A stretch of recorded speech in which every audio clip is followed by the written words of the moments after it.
지난주 여러분들께서는 영국에서 열렸던 G7 회의를 보셨을 겁니다. 그런데 그 G7 국가들 전부 합친다 그래서 세계 경제를 그대로 나타날 수 있을까요? 그렇지 않을 겁니다. 바로 그 G7에서 빠진 국가가 있습니다. 중국입니다.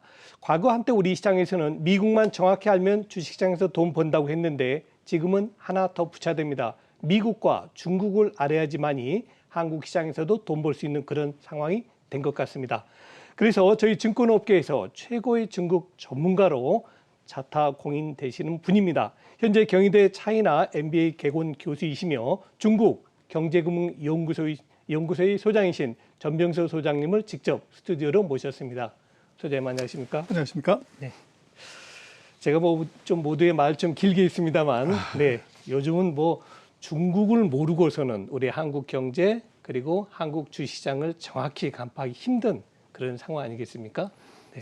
근데 또 이 중국은 국가 개념보다는 오히려 공산당이라는, 우리한테는 다소 생소합니다만 공산당이 더 국가를 지배하는 지배력이 더 큰 것으로 알고 있습니다. 이제 7월 1일이면 중국 공산당 창당 100주년이 돼가지고 지금 중국 정부가 굉장히 여러 가지를 준비하고 있는 것 같은데요. 그 중국에게 공산당 창당 100주년의 의미부터 한번 말씀 부탁드립니다.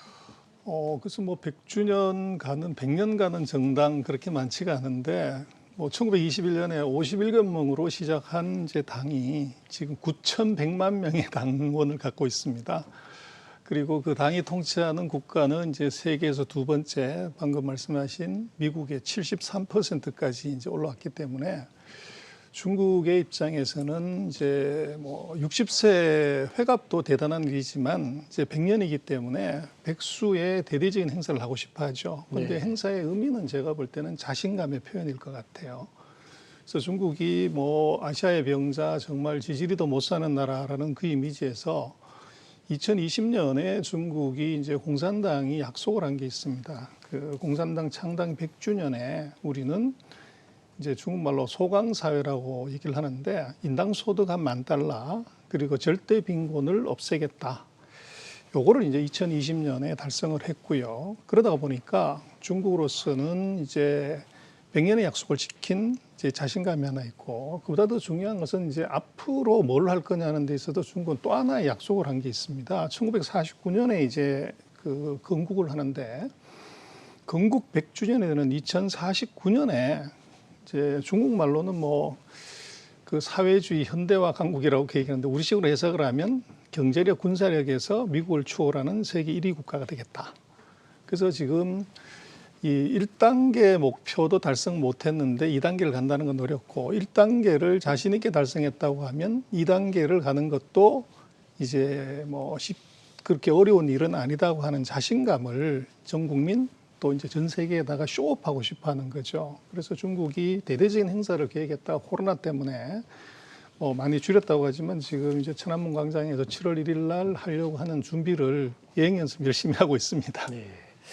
방금 말씀해 주셨습니다만 1인당 $10,000. 우리가 이제 $30,000를 약간 넘어설 것으로 기대가 되고 있기 때문에 $10,000면 그렇게 큰 거 아니지 않냐고 생각하시는 분 계시겠지만 우리는 5,100만이고요. 중국의 인구는 몇입니까? 14억이 넘습니다.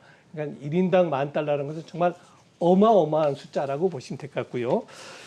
최근 들어서 이제 중국 정부가 이제 경제 정책이라든가 또 특히 금융시장 안정화에 굉장히 좀 신경을 많이 쓰고 있는 것 같습니다.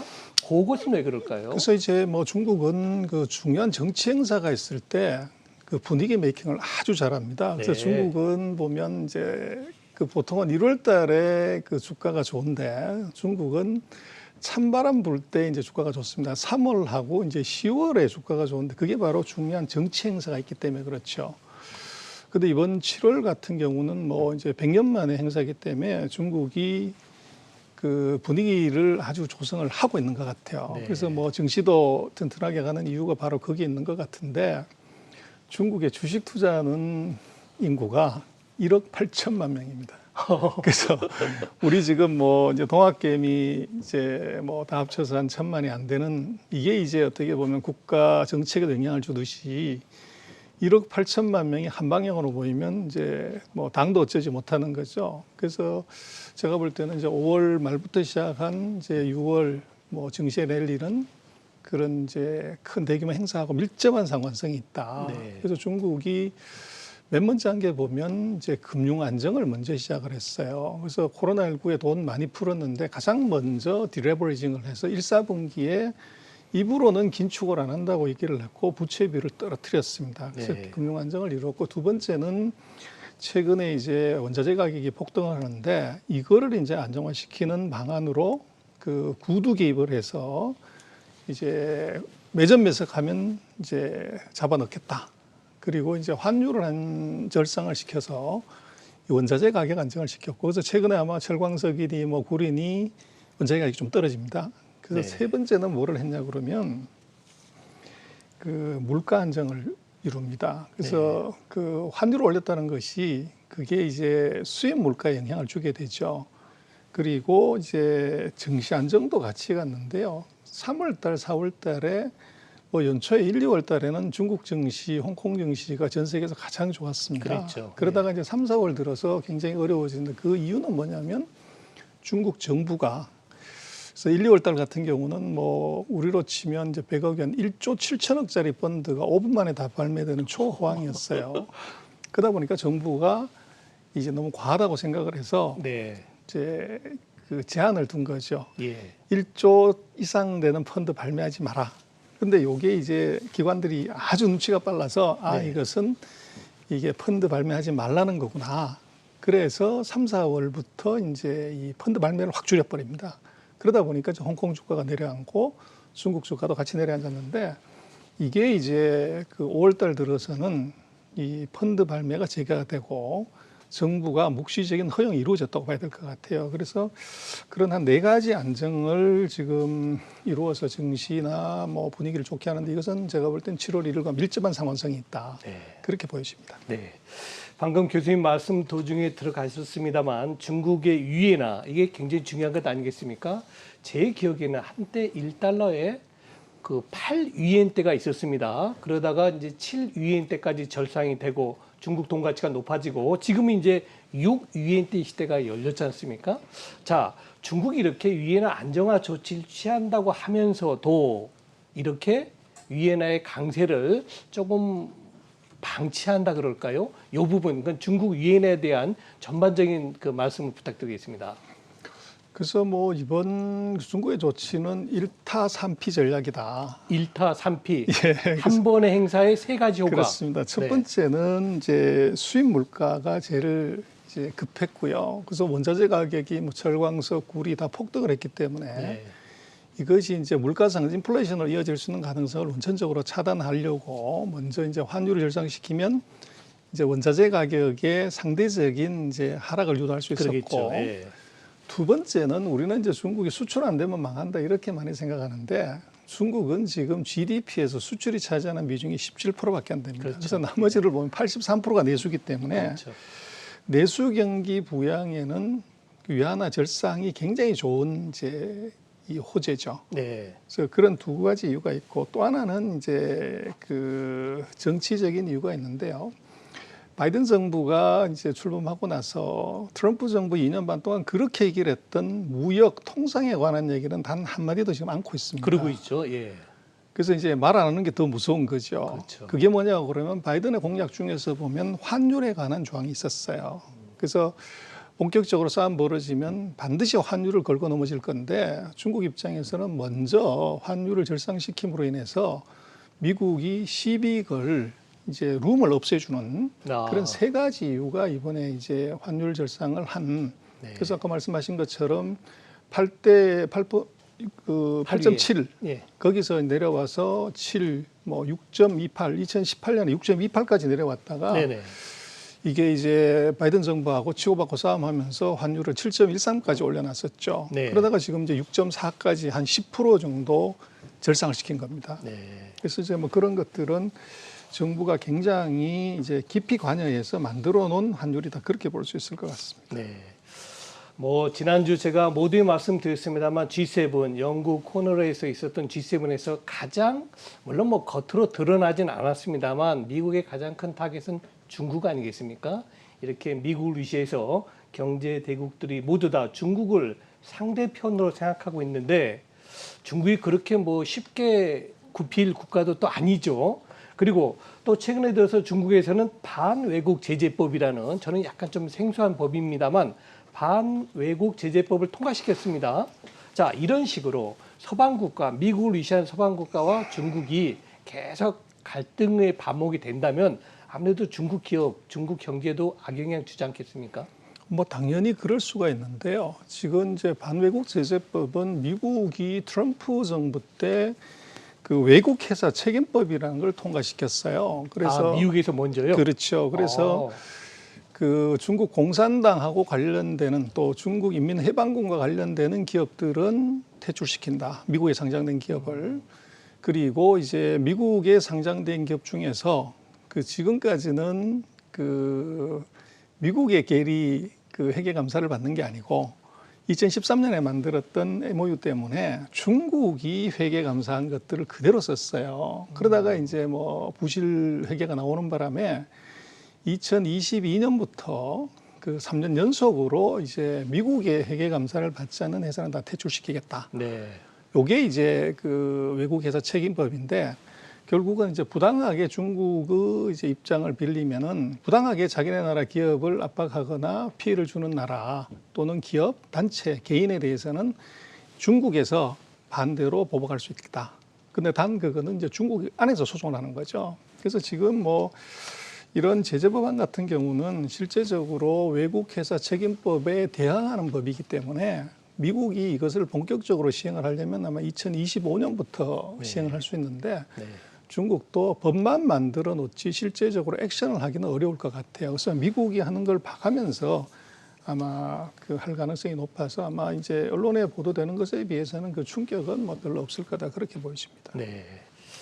이제 우리 시장 쪽으로 조금 더 접근을 해 보겠습니다. 뭐 앞전에 이제 교수님께서도 말씀해 주셨습니다만 지금 중국 경제는 그렇게 나쁘지 않은 상태가 유지가 되고 있는데요. 최근 들어서 이제 위안화 강세로 인해서 외국 자본이 중국에 들어올 수밖에 없겠죠. 그럼 이제 중국 시장에 전망이 있겠고 제가 또 궁금한 게 하나 있습니다. 교수님, 우리 한국의 대표 지수는 종합주가 지수고요. 코스피고 코스닥이고요. 미국은 S&P 500 지수, 다우존스 공업 지수, 그리고 나스닥 지수가 있습니다. 그런데 중국은 상당히 복잡해요. 뭐 상해 종합주가 지수 있고 심천 지수 있고 홍콩 지수 있고 그래서 이렇게 좀 복잡한 종합주가 지수가 있는데 우리 한국 투자가분들이 만일에 제 1번 질문은 중국 경제와 주식시장이고요. 2번은 만일 중국 시장에 좀 더 관심을 두신 분이 계시다면은 먼저 어떤 시장에 대해서 공부가 필요하다는 것 좀 종합적으로 진단 부탁드리겠습니다. 그래서 중국은 우리하고 달리 거래소가 2개가 있고요. 네. 그래서 상해에 2개가 있고 심천에 3개가 있습니다. 네. 그래서 이걸 다 합친 지수나 이런 건 없고요. 네. 그래서 그 중에서 우리 코스피 200처럼 뽑아놓은 이제 지수가 CSI 300 지수입니다. CSI 300. 그렇죠. 예. 그걸로 이제 뭐 봐가는 것이 양시장을 통합하는 거다 이렇게 볼 수 있고. 그 중국의 상해 시장은 주로 전통 기업하고 국유 기업들 또 이제 금융 이런 게 이제 주종입니다. 그렇죠.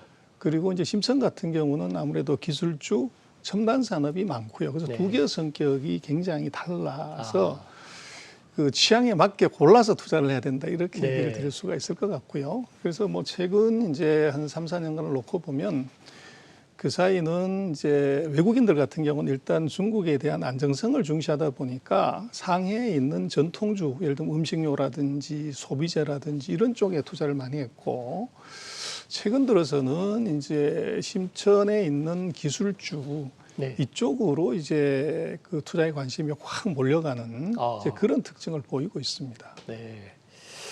그리고 이제 앞전에 제가 말씀드렸습니다만 지금 전병서 교수님은 경희대에서 차이나 MBA 개건 교수를 같이 겸하고 계십니다. 그러다 보니까는 우리 한국에 유학 와 있는 중국 유학생들도 교수님 제자로 공부를 하신 거죠, 지금?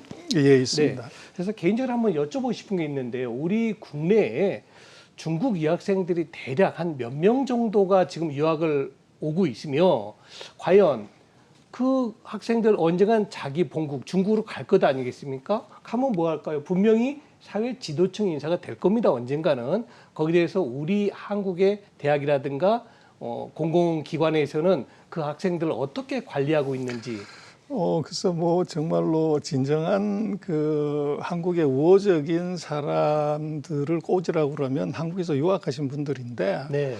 대략 한 6, 7만 명 정도가 유학을 몇 명이요? 6, 7만 명 정도요. 6, 7만 명이요? 네, 그 정도 왔다고 하는데 그래서 그것이 사후 관리가 잘 안 되고 있죠. 그래서 우리는 뭐 우리 학생들도 대학생들이 50만 개 넘기 때문에 그러니까요. 그러나 말씀하신 것처럼 조금 우리가 전략적으로 중국을 관리하고 또 네트워킹을 하려면 한국도 잘 알고 이제 중국어도 되고 중국에 살고 있는 사람들이 제일 중요하죠. 그래서 우리가 아마 국가적인 차원에서 또 학교 차원에서도 중국 유학생을 조금 체계적으로 잘 관리하고 이제 이렇게 한다고 하면 굉장히 좋은 이제 자산으로 쓸 수도 있고 또 우리가 중국 투자를 하는 데 있어서도 이 중국 유학생들의 자원을 잘 활용한다고 하면 그 원수 같은 중국어가 안 돼서 중국 산업 보고서, 기업 보고서를 못 봐가지고 이게 투자를 못 하는데 제 친구들은 뭐 네이티브이기 때문에 그렇죠. 그리고 한국말을 다 할 수 있는 거죠. 네. 그래서 아마 금융계에서도 그 중국인 유학생들을 어떻게 잘 활용하냐에 따라서 우리 대중국 투자 뭐 이쪽에서 굉장히 다른 변화를 줄 수도 있을 것 같습니다. 네. 아니 이제 제가 문외한인 저조차도 중국은 이제 미국을 앞서서 물론 이제 대만이라든가 전부 중화민족 전부 합친 겁니다만 중국이 우리 무역거래가 더 크지 않습니까? 미국보다도 훨씬 더 큰데요. 그러면 대기업은 물론이거냐 중소기업도 지금 우리 한국에 유학 와 있는 지금 교수님 말씀으로는 한 6만 명이 넘는다고 말씀하시는데 이 재원을 많이 활용해도 되지 않겠는가? 물론 그 학생들이 뭐 돈 벌기 위해서 중소기업에 들어갈 일은 없겠고 자기도 공부하면서 한국 기업의 어떤 인턴 개념으로 들어오면은 뭐 정부에서는 소정의 어떤 지원해가지고 이게 뭡니까? 결국 앞으로 10년 뒤, 20년 뒤에는 우리 한국의 우호적인 세력이 되지 않을까? 저는 개인적으로 그렇게 보고 있습니다. 네. 혹시 오늘 교수님 제가 이제 워낙 중국을 잘 몰라서 좀 이상한 질문도 드리고 했는데요. 우리 나이 투자 시청자들 위해서 앞으로 중국을 공부하실 때는 이런 부분은 꼭 짚어주셔야 되고 특히 중국 주식이라든가 중국의 기업에 관련돼서 평소 교수님 가지고 계셨던 의견 있으시면 좀 말씀 부탁드립니다. 그래서 중국은 뭐 제가 볼 때는 10m 미인, 그래서 10m 밖에서 보면 아주 이제 아름다워 보이지만 네. 가까이서 좀 들여다보면 다른 생각, 다른 판단을 할 수 있을 것 같아요. 그래서 중국 경제가 어떻다 이제 이렇게 얘기하는 것은 너무 나이브하다. 투자하는 네. 입장에서는. 그래서 우리나라의 뭐 그 사이즈로 보면 98배나 되는 그런 나라를 이제 자세히 보는 것이 중요해 보이고, 네. 그다음 두 번째는 이제 그 중국에 대한 우리 언론에서 얘기하는 많은 것들하고 이 팩트 체크를 정확하게 해볼 필요가 있다. 네. 그래서 지금 방금 말씀하신 G7에서도 중국을 제재한다고 하는 가장 큰 이슈가 바로 1대1로에 한 140개 나라에 이제 중국이 영향을 미친 것을 네. 이걸 이제 굉장히 큰 위협으로 사실은 이제 대항을 하겠다는 건데 그래서 네. 중국이 구조적으로 이제 일어선다 이런 표현을 했지만 문제는 이제 그 안을 들여다보면 2014년에 중국이 1대1로를 하면서 거기에 자금을 지원하는 AIIB라는 은행을 만듭니다. 그렇죠. 근데 그 은행에 재미난 것은 이번에 반대를 하는 나토, 유럽의 영국, 독일, 프랑스, 이태리 모든 회사가 거기에 다 들어가 있습니다. 그렇죠. 그래서 그것은 결국은 이 입으로 얘기하는 것하고 그 손으로 투자를 하는 것은 굉장히 다르게 가고 있다는 것. 네. 그리고 최근 2, 3년 동안에 중국에 뭐 한국도 그렇습니다만 위기론, 붕괴론 뭐 이런 것들이 넘쳐났는데 네. 재미난 현상은 그 최근 3년 뭐 코로나 위기가 있었지만 중국으로 투자하는 FDI는 외국인이 투자하는 것은 단 한 해도 줄어든 적이 없습니다. 아, 그래서 미국은 작년에 대폭 줄었는데 작년 그렇죠. 같은 경우는 FDI 금액이 예, 예. 중국이 미국을 추월했습니다. 그래서 이게 서방 세계가 결국은 이런 것은 목구멍이 포도청이고 돈이 말을 하면 정치도 입을 닫는다는 거죠. 네네. 그래서 그것을 우리가 좀 냉정하게 볼 필요가 있다. 네. 그래서 뭐 중국은 우리 가까이 있는 나라이기도 하지만 또 나라가 크기 때문에 상대적으로 먹을 것이 많은데 조금 자세히 깊이 들여다보면 이제 우리가 그 높은 수익을 낼 수 있는 섹터나 종목 이런 것들이 이제 많이 있는 거죠. 네. 그래서 이것을 너무 이제 멀리서 보고 판단하는 것, 이것은 아마 투자를 하는 데는 독이 될 것이다. 네. 그래서 조금 깊이 들어가서 조금 자세히 보면 또 이제 뭐 경영이라는 것은 살아온 삶의 흔적으로 돈 먹는, 경험으로 돈 먹는 사람이기 때문에 우리가 최근 30년 동안 해왔던 산업의 경험, 또 외국인들이 한국에 들어와서 한 투자의 경험을 복기를 해보면 중국에서 우리가 그 할 수 있는 일들, 투자해서 수익을 낼 수 있는 뭐 기회나 조건들은 굉장히 많을 것 같습니다. 네. 제가 아는 짧은 지식을 말씀드리겠습니다. 중국은 우리 대한민국 국토 면적의 98배, 거의 100배 가깝고요. 인구는 약 30배가 더 많은 국가입니다. 그 중국에 대해서 어떻게 15분 내에 말씀을 다 드릴 수 있겠습니까? 오늘 전병석 교수께서 말씀해 주신 부분을 제가 앞으로도 7월 1일 공산당 100주년 지난 이후에도 정말 한 달에 한두 번씩이라도 꼭 모셔서 좀 더 깊이 있게 듣고 싶습니다. 교수님, 어떻게 그렇게 해주시겠습니까? 네, 그렇게 하겠습니다. 네. 자, 지금까지 중국에 대해서 말씀해 주신 분은 전병석 교수셨습니다. 교수님, 감사합니다.